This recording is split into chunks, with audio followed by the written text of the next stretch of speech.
నమస్కారం గురుగారు. ఓం శ్రీమాత్రే నమః. గురుగారు, ముఖ్యంగా చూసుకుంటే మరి పంచగ్రహ కూటమి కూడా ఉందంటున్నారు. విశేషంగా ఈ మాసంలో శివరాత్రి కూడా వస్తుంది. మీనరాశి వారికి ఎలా ఉండబోతుంది అంటారు? ఎలాంటి జాగ్రత్తలు తీసుకోవచ్చు అంటారు? ఆర్థిక పరంగా, ఆరోగ్యపరంగా ఎలాంటి జాగ్రత్తలు తీసుకుంటే ఈ మాసం అంతా వీరికి బాగుంటుంది అంటారు? మా మీనరాశి ఇది ద్వాదశ రాశుల్లో ఫైనల్ రాశి. ఒక రకంగా చెప్పాలంటే మోక్షపూరితమైనటువంటి రాశి. ఏ మానవుడైనా ఎన్ని అనుభవించినా చివరికి అక్కడికి రావాల్సిందే. మోక్షం గురించి తాపత్రయపడాల్సిందే. 70-80 ఏళ్ళు వచ్చాక వాడికి ఎంత డబ్బు ఉన్నా, ఎంతమంది పిల్లలు ఎంత స్థాయికి వచ్చినా వాడికి చివరికి స్వామి నాకు పూర్వజన్మ మళ్ళీ జన్మ ఉండకూడదు, లేకపోతే నాకు కైలాస మోక్షమో విష్ణు మోక్షమో కోరుకుంటారు. మళ్ళీ నాకు జన్మ రావాలి, ఈ ఆస్తింతా నేను అనుభవించాలని ఎవ్వడూ కోరుకోడు. ఎందుకంటే వాడు పోయిన తర్వాత వాడికి ఈ ఆస్తితో సంబంధం లేదు. కాబట్టి అంత గొప్ప రాశి మీనరాశి. దాంట్లో శని ఉన్నాడు కదా అని చెప్పి మనం హైలైట్ చేసేసి, ఏళ్ళనాడు శని ఉంటుంది, అన్ని రాశులకి వర్తిస్తుంది ఆయన. అట్లా అని చెప్పి మీనరాశిలో శని భగవానుడు ఉన్నాడు కదా, ఆయన బాగా ఇబ్బంది పెట్టేస్తాడంటే వాళ్ళ కర్మనికి తగ్గ పూర్వజన్మ కర్మలు వాళ్ళ జాతక ప్రభావాన్ని బట్టి ఇబ్బందులు పెట్టచ్చేమో, కానీ ఆయన అక్కడ ఉండి వీళ్ళకి మోక్షానికి కావలసినటువంటి సోపానాలు అంటే మెట్లు వేయటానికి ఈయన చాలా చాలా శ్రమిస్తాడు. ఆ యొక్క మౌల్డింగ్ మెల్టింగ్ చేయటంలోనే మనం తట్టుకోలేము. శని మౌల్డింగ్ మెల్టింగ్ చేసేటప్పుడు సామాన్యులో మనం ఏ ఈశ్వరారాధనో దైవారాధన ఉంటే తప్ప మనం తట్టుకోలేమండి.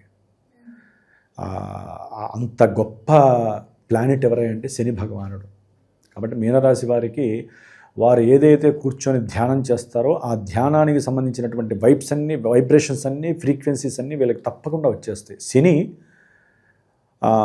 చాలా చాలా సిస్టమేటిక్గా ఉండేటటువంటి గ్రహం ఆయన. పంక్చువాలిటీ అంటారు చూసారా, శని ప్రభావం ఉన్నటువంటి వాళ్ళు పంక్చువాలిటీ ఎక్కువ మెయింటైన్ చేస్తారు. కాకపోతే ఏంటంటే ఆ రాశిలో అతి నిద్రనిస్తాడు ఆయన. అది నిద్రాస్థానం మీనం అనేటటువంటిది. అతి నిద్రనిస్తాడు. దాంట్లోనే ఉన్నాడు. అదే ఇంట్లో ఓ పట్టాన లేవరు. దానికి తోడు ఏ పని చేసినా ఆలస్యం. ఆ ఆలస్యం ద్వారా కొన్ని వారు వచ్చే అవకాశాలు కోల్పోయి డిప్రెషన్స్కి వెళ్ళిపోతూ ఉంటారు.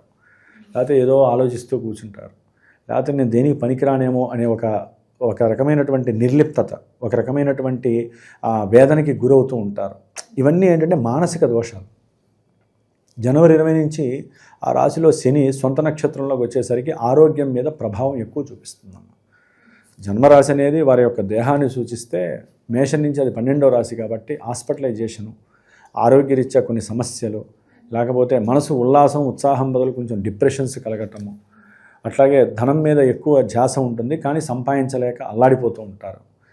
పిత్రార్జితము అంటే తండ్రి గారి యొక్క ఆస్తులు, అంటే వారి ఫాలోవర్స్ ఎవరైనా ఉంటే వారి ద్వారా అంతర్గతంగా వచ్చే ఆస్తులు, లేకపోతే వాళ్ళ తరపు ఎవరైనా పెద్దవాళ్ళు చనిపోతే ఆకస్మికంగా వీళ్ళకి డబ్బు కలిసి రావటము.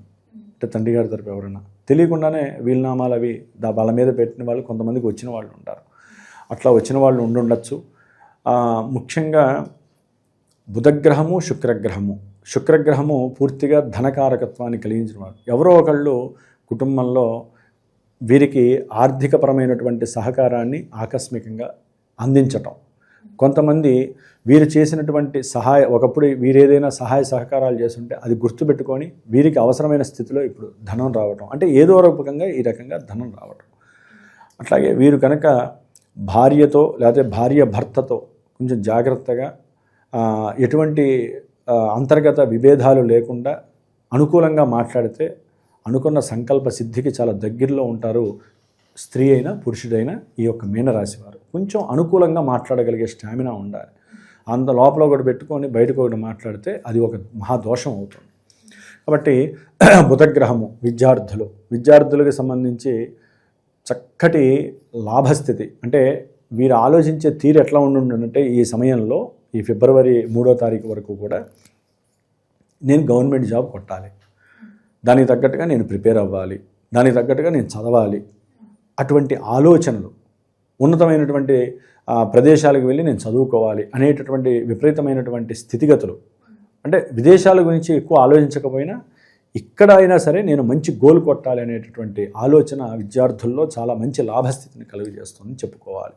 ఈ ఫిబ్రవరి 23 వరకు ఈ రవి కుజులు ఇక్కడ ఉండటం చాలా విశేషం అమ్మ. ఫిబ్రవరి 15 వరకు కూడా 14 వరకు రవి ఇక్కడ ఉండటము, ఫిబ్రవరి 14-15 తర్వాత సూర్య భగవానుడు రాహుతో కలిసి 12లో ఉండటం, బుధుడు ఆల్రెడీ 3వ తారీఖున బుధుడితో కలవటము, శుక్రుడు వచ్చి రాహుతో కలవటము, 4 గ్రహాలు వచ్చేసినాయి ఫిబ్రవరి 12కే 14కే.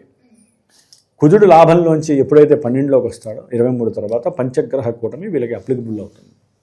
ఆల్రెడీ మిగతా భావాలు ఉద్యోగరీత్యా కొంతమందికి డిస్మిస్ క్లోజ్, కొంతమందికి ఉద్యోగరీత్యా ఎన్నో రకాలైనటువంటి బర్డెన్స్. ముఖ్యంగా మీనరాశి వారికి ఏలినాటి శని ప్రభావం కన్నా ఇప్పుడు ప్రజెంట్ అయితే కనుక సూపర్గా ఉంది.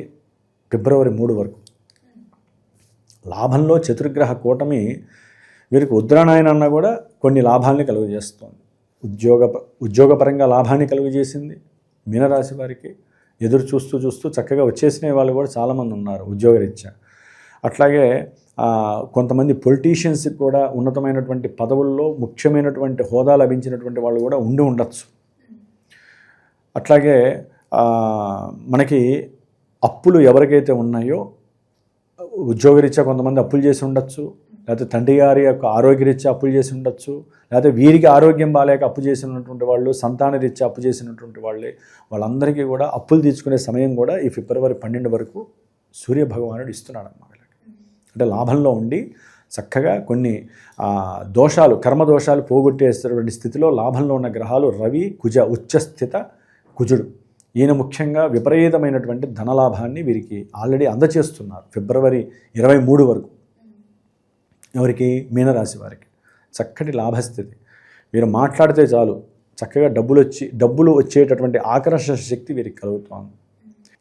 అట్లాగే మోసపూరితమైనటువంటి చర్యలు, ఉద్యోగం ఇప్పిస్తామని చెప్పి డబ్బులు తీసుకొని మోసం చేయటం వీరిని, లేకపోతే వీరికి ఆ లక్షణాలు ఉంటే వీరు అట్లా చేయటం, వీరు మాట్లాడిన ప్రతి మాటకి కూడా తండ్రితో ఉన్న విరోధము, బంధుమిత్రాదులతో విరోధము, లేకపోతే చదువుకున్నటువంటి వాళ్ళతో అయిన విరోధము, గవర్నమెంట్ జాబు ఇప్పుడు ఎవరైనా సరే వెహికల్స్ నడుపుతూ ఉంటారు బస్సుల వాళ్ళతో, లేకపోతే రైల్వే కండక్టర్సు, లేదా బస్సు కండక్టర్సు, ఏదో రకంగా ట్రావెలింగ్ వ్యవస్థలో వీళ్ళు ప్రయాణం చేసేటప్పుడు ఎవరితో ఒకరితో గొడవలు పెట్టడం, మాట జారటం, ఇష్టం వచ్చినట్టు మాట్లాడటం, దాంతో గొడవలు, కొట్లాట్లు, పోలీస్ స్టేషన్లు, ఒక్కోసారి కారాగారాల్లో కూర్చోవటం, ఇవన్నీ ఫిబ్రవరిలో యాక్టివేట్ అవుతూ ఉంటాయి వీళ్ళకి. పంచగ్రహ కూటమి మీనరాశి వారికి చాలా ఇబ్బందుల్ని కలుగజేస్తుంది. ఎప్పుడు ఫిబ్రవరి 23 తర్వాత కొంచెం దీని ఎఫెక్షన్ కొన్ని రోజులు ఎక్కువగా ఉంటుందమ్మా.